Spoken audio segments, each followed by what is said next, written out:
ദാമ്പത്യബന്ധം നിലനിർത്തുന്നതിൽ ഏറ്റവും പ്രധാനപ്പെട്ട ഒരു ഘടകമാണ് ലൈംഗിക ബന്ധം എന്ന് പറഞ്ഞു. ആ ലൈംഗിക ബന്ധത്തിലെ ചിട്ടകൾ പാലിക്കണം. ബിസ്മി ചൊല്ലിയിട്ടാകണം ലൈംഗിക ബന്ധത്തിലേക്ക് കടക്കേണ്ടത്. ഒരു കാരണവശാലും ബിസ്മി ചൊല്ലാൻ വിട്ടുപോകരുത്. ലൗ അന്ന അഹദകും ഇദാ അറാദ അൻ യഅ്തിയ അഹ്ലഹു, സ്വന്തം കുടുംബിനിയുടെ അടുത്തൊരാൾ പോകാൻ ഉദ്ദേശിച്ചാൽ ഖാല ബിസ്മില്ലാഹ് അല്ലാഹുമ്മ ജന്നിബ്ന ശൈത്വാന വജന്നിബി ശൈത്വാന മാ റസഖ്തനാ, അല്ലാഹുവിന്റെ തിരുനാമത്തിലാണ് എന്ന് പറഞ്ഞുകൊണ്ടാണ് അവൻ ആരംഭിക്കേണ്ടത്. പടച്ചോനെ, ഞങ്ങളിതാ പരസ്പരം ഒന്നാകാൻ പോകുന്നു. ഈ ഒന്നാകുമ്പോൾ ഞങ്ങൾക്ക് വേണ്ട മാനസിക സംതൃപ്തി നീ നൽകണം. ഇതിൽ പിശാചിടപെട്ട് ഒരാൾ സംതൃപ്തനാവാത്ത അവസ്ഥ ഉണ്ടാവരുത്. ജന്നിബ്ന ശൈത്വാൻ, ഞങ്ങളിൽ നിന്ന് പിശാചിനകറ്റണം. രണ്ടാൾക്കും പരസ്പരം മാനസിക സംതൃപ്തി ലഭിക്കണം. വജന്നിബി ശൈത്വാന മാ റസഖ്തനാ, നീ ഞങ്ങൾക്ക് നൽകുന്ന സന്താന സൗഭാഗ്യം, നീ ഞങ്ങൾക്ക് നൽകുന്ന ആത്മനിർവൃതി, ഇതിൽ നിന്നൊക്കെ പിശാചിനെ നീ മാറ്റി നിർത്തണം.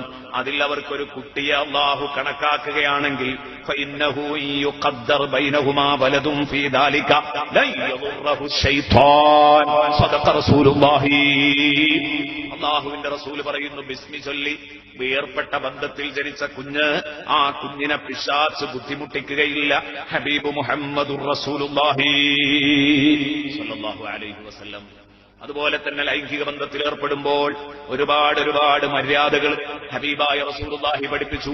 ഒരു നൂൽ ബന്ധം പോലുമില്ലാത്ത രൂപത്തിൽ പൂർണ്ണമായി നഗ്നമാകുന്ന അവസ്ഥ ഒഴിവാക്കുക.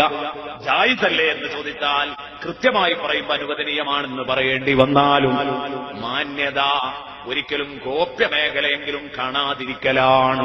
ബഹുമാനപ്പെട്ട ബീവി ആയിഷത്തു തുഹ്റ റളിയല്ലാഹു അൻഹ പറയുന്ന, ഇല്ല മാ റആഹാ മിന്നി വലാ റഅയ്തുഹാ മിൻ, ഞാൻ നബി സല്ലല്ലാഹു അലൈഹി വസല്ലമ തങ്ങളിൽ നിന്ന് കാണാൻ പറ്റാത്ത ഭാഗം ഞാൻ കണ്ടിട്ടില്ല, നബി എന്നിൽ നിന്നും കണ്ടിട്ടില്ല. ബഹുമാനപ്പെട്ട ബീവി ആയിഷത്തു തുഹ്റ റളിയല്ലാഹു അൻഹ. അതൊക്കെ നബി സല്ലല്ലാഹു അലൈഹി വസല്ലമ തങ്ങൾ അതിന്റെ മര്യാദകൾ പഠിപ്പിച്ചതാണ്.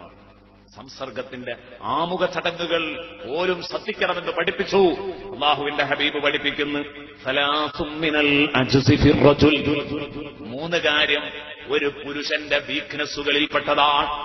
സലാസും മിനൽ അജ്സി ഫിർ റജുൽ, മൂന്ന് കാര്യം ഒരു മനുഷ്യന്റെ പോരായ്മയാണ്. മൂന്ന് കാര്യം ഒരു മനുഷ്യനിൽ ഉണ്ടായാൽ അവൻ കഴിവുകെട്ടവനാണ്. എന്താണത്? ഒന്ന് പറഞ്ഞത് ഹബീബ്, അയ്യൽ ഖർറജുലു മൻ യുഹിബ്ബു മഅരിഫതഹു ഫയുഫാരിഖഹു ഖബ്ല അൻ യഅലമ ഇസ്മഹു വനസബഹു. ഒന്നാമത്തെ വീക്ക്നസ്, ഒന്നാമത്തെ ദൗർബല്യം മനുഷ്യന്റെ. എന്ത്? ഞാൻ ഒരാളെ കാണുകയാണ്, അയാളെ പരിചയപ്പെടണമെന്ന് എനിക്ക് പൂതിയുണ്ട്. അങ്ങനെ കണ്ടു, എനിക്ക് പരിചയപ്പെടാൻ കഴിയുന്നില്ല, ഒരു നാണം. അയാളോട് പേരും നാടും ഒന്നും ചോദിക്കാൻ കഴിയുന്നില്ല. പരിചയപ്പെടണമെന്ന് മനസ്സിൽ മലയോളം പൂതിയുണ്ട്. അങ്ങനെ രണ്ടാളും പിരിഞ്ഞു, പേരും നാടും ഒന്നും അറിയാതെ. എന്ന് പറഞ്ഞാൽ ഒരാളെ പരിചയപ്പെടണമെന്ന് ആഗ്രഹിച്ചിട്ട് അയാളോട് ഉള്ളതൊന്ന് സംസാരിച്ച് അയാളെ പരിചയപ്പെടാൻ കഴിയാതിരിക്കുക എന്ന് പറഞ്ഞത് ഒരു വീക്ക്നെസ്സാണ്. ആർക്കത് സമ്മതിക്കാൻ പറ്റാത്തത്? അതൊരു പോരായി തന്നെയാണ്. അവനൊന്നിനും പറ്റില്ല. ആളുകളോട് ബന്ധപ്പെടുക, പരിചയപ്പെടുക എന്ന് പറഞ്ഞാൽ അതൊരു കഴിവാണ്, അതൊരു കുദറത്താണ്. അതില്ലെങ്കിൽ അതൊരു അജ്സാണ്. നബി തങ്ങൾ പറഞ്ഞു, അയ്യൽ ഖർറജുലു മൻ യുഹിബ്ബു മഅരിഫതഹു, അറിയണം എന്നുള്ള താല്പര്യത്തോടുകൂടെ ഒരാളെ കണ്ടു, അയാളൊന്ന് പരിചയപ്പെട്ടാൽ കൊള്ളാമെന്നുണ്ട്. ഫയുഫാരിഖഹു ഖബ്ല അൻ യഅലമ ഇസ്മഹു വനസബഹു, അയാളുടെ പേരും തറവാടും നാടും ഒക്കെ അറിയുന്നതിന് മുമ്പ് അയാളുമായിട്ട് പിരിയുകയും ചെയ്തു. ഇതൊരു പോരായ്മ തന്നെയാണോ? ഒന്ന്. ഇനി രണ്ടാമത്തെ പോരായ്മ, ദൗർബല്യം. മുത്തുനബി പറയാണ്, അൻ യുക്രിമഹു അഹദുൻ ഫയറുദ്ദ അലൈഹി കറാമതഹു, ഒരാൾ അവനെ വന്ന് ആദരിക്കുമ്പോൾ അവൻ അയാളെ അനാദരിക്കുക. ഇതൊരു പോരായി തന്നെയാണോ? ഇതിന് നമ്മൾ കണ്ടുപഠിക്കേണ്ട കുറെ മാതൃകകളുണ്ട് ഈ കാര്യത്തിലൊക്കെ. ഞാനിവിടെ പല കാര്യങ്ങൾക്കും ഉദാഹരണത്തിന് ബഹുമാനപ്പെട്ട ശൈഖുനാ കാന്തപുര ഉസ്താദിനെ കൊണ്ടുവന്നു. നല്ലൊരു ഉദാഹരണമാണ്. നല്ലൊരു ഉദാഹരണമാണ്. നേരത്തെ പറഞ്ഞ പോലെ ഒരാളെ പരിചയപ്പെടണം എന്ന് ആഗ്രഹിച്ചാൽ ആ മനുഷ്യനെ ശരിക്കും കയ്യിലെടുത്തേ വിടുള്ളൂ. നല്ല ഉദാഹരണമാണ്. രണ്ടാമതായിട്ട് നോക്ക് നിങ്ങൾ, അൻ യുക്രിമഹു അഹദുൻ ഫയറുദ്ദ അലൈഹി കറാമത, ഒരാള് ഇങ്ങോട്ട് ആദരിക്കുകയാണെങ്കിൽ ഒരു കാരണവശാലും അയാളെ ചടപ്പിക്കൂല. അത് ചെയ്യരുത് എന്നാണ്. ഒരാൾ ബഹുമാനിക്കുമ്പോൾ ആ ബഹുമാനം തട്ടിക്കളയാം. വില വെക്കാതെ തട്ടിക്കളയ, എങ്ങോട്ട് സ്നേഹം പ്രകടിപ്പിക്കുമ്പോൾ തട്ടിക്കളയാം.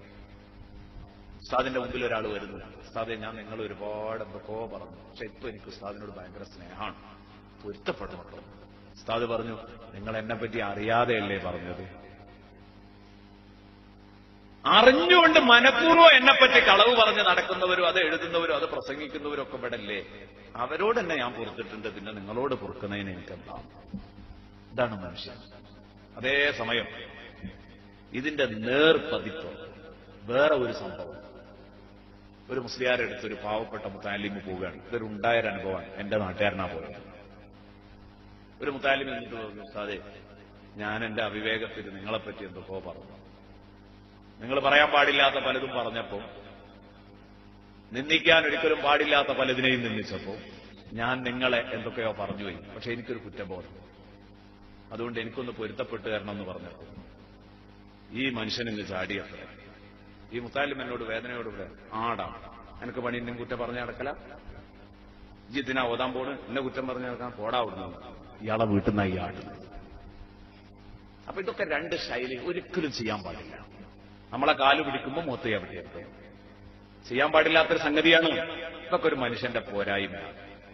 അതുപോലെ ദാമ്പത്യ ജീവിതത്തിൽ അവന്റെ പോരായ്മയായി റസൂലുള്ളാഹി എണ്ണുകയാണ്, വസാലിസു അൻ യുഖാരിബ الرجل جاريته أو زوجته فيصيبها قبل أن يحدثها ويؤانسها ويضاجعها فيقضي حاجته منها قبل أن تقضي حاجتها منه. സയ്യിദുനാ റസൂലുള്ളാഹി, അല്ലാഹുവിന്റെ റസൂൽ പറഞ്ഞു, സ്വന്തം ഭാര്യയെ ഒരാൾ സമീപിക്കുന്നു, അല്ലെങ്കിൽ അടിമസ്ത്രീയെ സമീപിക്കുമ്പോൾ അവളെ പ്രാപിക്കുന്നു, പക്ഷേ അവളോടൊരക്ഷരം മിണ്ടുന്നില്ല, അവളെ ഒന്ന് സന്തോഷിപ്പിക്കുന്നില്ല, അവളോടൊപ്പം കളിക്കുന്നില്ല, അവളെ ഒന്ന് ആലിംഗനം ചെയ്യുന്നില്ല, ഇങ്ങനെയൊന്നും ഇല്ലാതെ അയാളുടെ വിഷയപൂർത്തീകരണം മാത്രം നടത്തി അവളുടെ കാര്യം അവളുടെ പക്ഷം ശ്രദ്ധിച്ചതേയില്ല. ഇത് ഒരു മനുഷ്യന്റെ ഏറ്റവും വലിയ കഴിവുകേടാണ്, അജ്സാണ്, അവന്റെ പോരായ്മയാണ്. സയ്യിദുനാ റസൂലുള്ളാഹി ശാരീരിക ബന്ധം അത് കംപ്ലീറ്റ് ചെയ്യുന്നതിൽ എപ്പോഴും ഭാര്യയുടെ പക്ഷവും കൂടെ പരിഗണിക്കണം. ഇതാണ് ഈ പറഞ്ഞതിന്റെ ആകത്തുക. നബി സല്ലല്ലാഹു അലൈഹി വസല്ലം മറ്റൊരു ഹദീസിൽ പറയുന്നു, ലാ യഖഅന്ന അഹദുൻ അലാ ഇംറാതിഹി കമാ തഖഉൽ ബഹീമാ. മൃഗങ്ങൾ പരസ്പരം അതിന്റെ ഇണകളെ പ്രാപിക്കും പോലെ നിങ്ങൾ നിങ്ങളുടെ ഭാര്യമാരെ പ്രാപിക്കാൻ പാടില്ല, ഭാര്യമാരുടെ മേൽ വീഴരുത്. വല്യകും ബൈനഹുമാ റസൂൽ. മറിച്ച് നിങ്ങളുടെയും ഭാര്യയുടെയും ഇടയിൽ ഒരു ദൂതൻ അതിന്റെ മുമ്പുണ്ടാവണം, ഒരു മെസ്സഞ്ചർ അതിന്റെ മുമ്പ് പ്രവൃത്തി ചെയ്യണമെന്ന് ബഹുമാനപ്പെട്ട സയ്യിദുനാ റസൂലുള്ളാഹി പ്രവർത്തിക്കണമെന്ന് സയ്യിദുനാ റസൂലുള്ളാഹി പറഞ്ഞപ്പോ സഹാബത്തിന്റെ ചോദ്യം, എന്താ നബിയെ പറഞ്ഞത്? ശാരീരിക ബന്ധത്തിന്റെ മുമ്പ് ഒരു ദൂതൻ വേണമെന്ന് പറഞ്ഞ ഈ ദൂതൻ വമർ റസൂലു യാ റസൂലല്ലാഹ്, നബിയെ ഏതാണ് ഈ ദൂതൻ? മുത്തുനബി പറയുന്നു, അൽ ഖുബുലത്തു വൽ കലാം, ചുടുചുംബനവും അതുപോലെ തന്നെ മധുരക്കിന്നാരവുമാണ്. നല്ല സംസാരവും ചുടുചുംബനവും ഇത് വേണം. അല്ലാതെ ഒരിക്കലും നിങ്ങൾ ഇത്തരം എടുത്തുചാട്ടങ്ങൾ നടത്തരുത്. ഹബീബ് ഒരു വിഷമവുമില്ലാതെ, വളച്ചുകെട്ടില്ലാതെ, ഒളിച്ചുവെപ്പില്ലാതെ നേരെ ചൊവ്വേ പറയുകയാണ്.